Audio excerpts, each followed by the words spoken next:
মাননীয় স্পিকার, কিছুক্ষণ আগে আমাদের সর্বশ্রদ্ধেয় মাননীয় সংসদ আন্দালিব রহমান পার্থ যখন বক্তব্য দিচ্ছিলেন, উনি যখন বললেন যে সংবিধান যারা ছুঁড়ে ফেলতে চায় তাদেরকে স্বাধীনতা বিরোধীর সাথে উনি অ্যালাইন করলেন, ট্যাগ করলেন মাননীয় স্পিকার।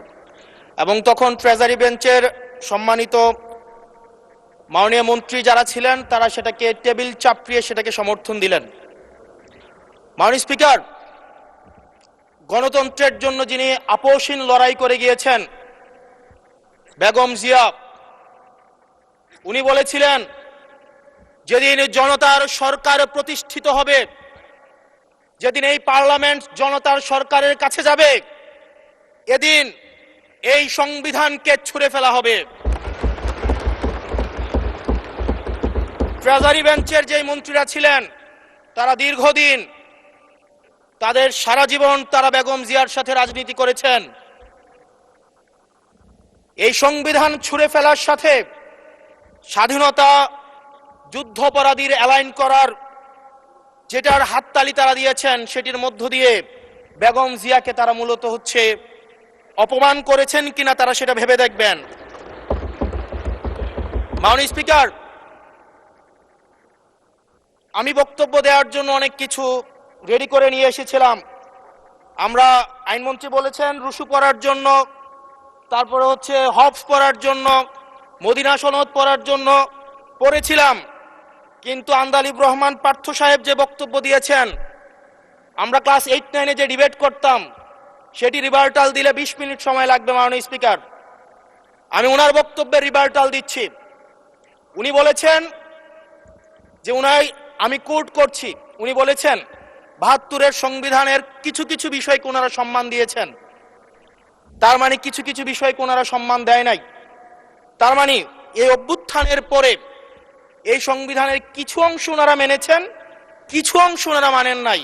ওনারা কেবল ওই অংশটাই মেনেছেন যে অংশটা ওনাদের পক্ষে গিয়েছে, যে অংশটা ওনাদের বিপক্ষে গিয়েছে এই অংশটা ওনারা মানেন নাই। মাননীয় স্পিকার, এই ধরনের প্রকৃতি সম্পন্ন যারা আছে বাংলাদেশের পার্লামেন্ট, যারা দেখছেন তারা সিদ্ধান্ত নেবেন।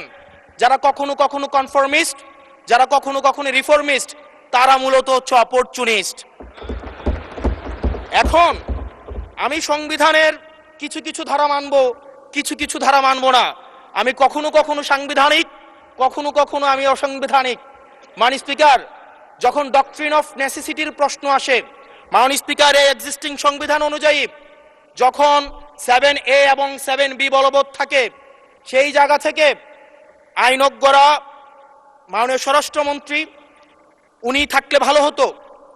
ডক্ট্রিন অফ নেসেসিটি মাননীয় স্পিকার 48-3 অনুযায়ী রাষ্ট্রপতি সুপ্রিম কোর্টের মাধ্যমে একটা, এই 106-এর অ্যাডভাইজরি একটা রুল আছে মাননীয় স্পিকার। এই অ্যাডভাইজরি রুলের মাধ্যমে সংবিধানের ফান্ডামেন্টাল কোনো বিষয় কম্প্রোমাইজ করা যায় না। মাননীয় স্পিকার, যদি আমি এই সংবিধান মানি তাহলে এই অন্তর্বর্তীকালীন সরকারের বৈধতা প্রশ্নবিদ্ধ হয়। মাননীয় স্পিকার, মাননীয় স্পিকার, যদি এই সংবিধানকে আমি ধারণ করতে চাই, মেনে চলতে চাই, সেদিন 64 বিধি অনুযায়ী অ্যাটর্নি জেনারেল নিয়োগ দেওয়া হয়েছিল 6 আগস্ট। মাননীয় স্পিকার, এই সংসদে প্রশ্ন রাখতে চাই, তৎকালীন বর্তমান রাষ্ট্রপতি চুপ্পু, তখন বলা হয়েছে অ্যাটর্নি জেনারেল নিয়োগ দেওয়ার ক্ষেত্রে প্রধানমন্ত্রীর সাথে আলোচনা করতে হবে। সেদিন কোন প্রধানমন্ত্রীর সাথে আলোচনা করা হয়েছিল সেটা আমাদেরকে অ্যাটর্নি জেনারেল জানাবেন। আমাদেরকে অ্যাটর্নি জেনারেল জানাবেন যেই হিয়ারিংটা হয়েছিল এই হিয়ারিংয়ে উনি উপস্থিত ছিলেন কিনা।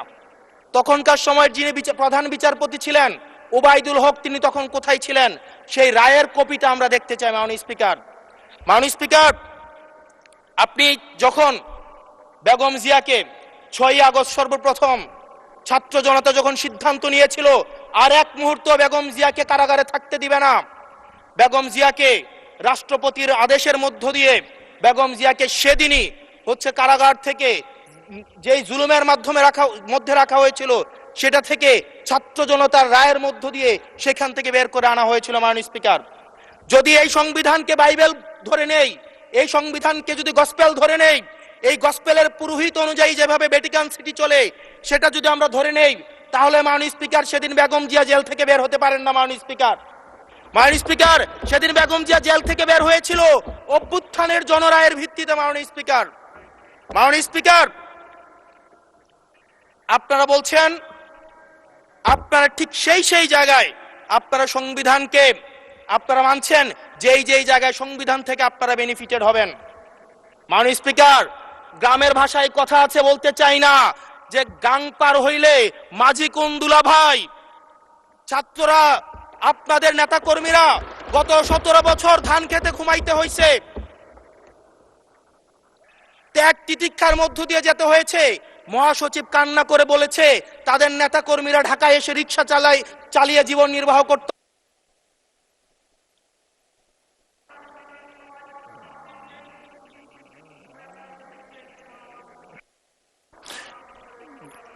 এক মিনিট বলেন। মাননীয় স্পিকার আজকে দেখেন, আজকে লক্ষ লক্ষ নেতা কর্মী তাদের রক্ত দিয়েছে। ফ্যাসিবাদ বিরোধী প্রত্যেকটি রাজনৈতিক দল, কোন রাজনৈতিক দলকে বিশেষভাবে আমি আলাদা করতে চাই না, ফ্যাসিবাদ বিরোধী প্রত্যেকটি রাজনৈতিক দলের রক্ত শ্রম ঘামের মধ্য দিয়ে এই হাসিনার পতন হয়েছে। এই হাসিনার পতনের পরে যখন জনরায়, মাননীয় স্পিকার, যখন জনরায় কখনো কেতাবের কাছে মাথা নত করে না। এটা ভ্যাটিকান সিটি নয় যে গসপেল অনুযায়ী হচ্ছে দেশ পরিচালিত হবে। 68% জনগণ তারা সিদ্ধান্ত জানিয়ে দিয়েছে এই সংবিধানের যেই বেসিক স্ট্রাকচারাল জায়গায় কোন জায়গাগুলোতে রিফরমেশন আনতে হবে। মাননীয় স্পিকার আন্দালিব রহমান পার্থ সাহেব বলেছেন যে অর্ডারে নাকি হচ্ছে সংবিধান সংস্কার পরিষদের গঠনটা নাই। উনি যদি একটু পরিশ্রম করতেন, জাস্ট একটা পাতা উল্টাইতেন, একটা পাতা পরেই বলা হয়েছে সংবিধান সংস্কার পরিষদ গঠন যদি জয়যুক্ত। ধন্যবাদ মাননীয় সদস্য, ধন্যবাদ।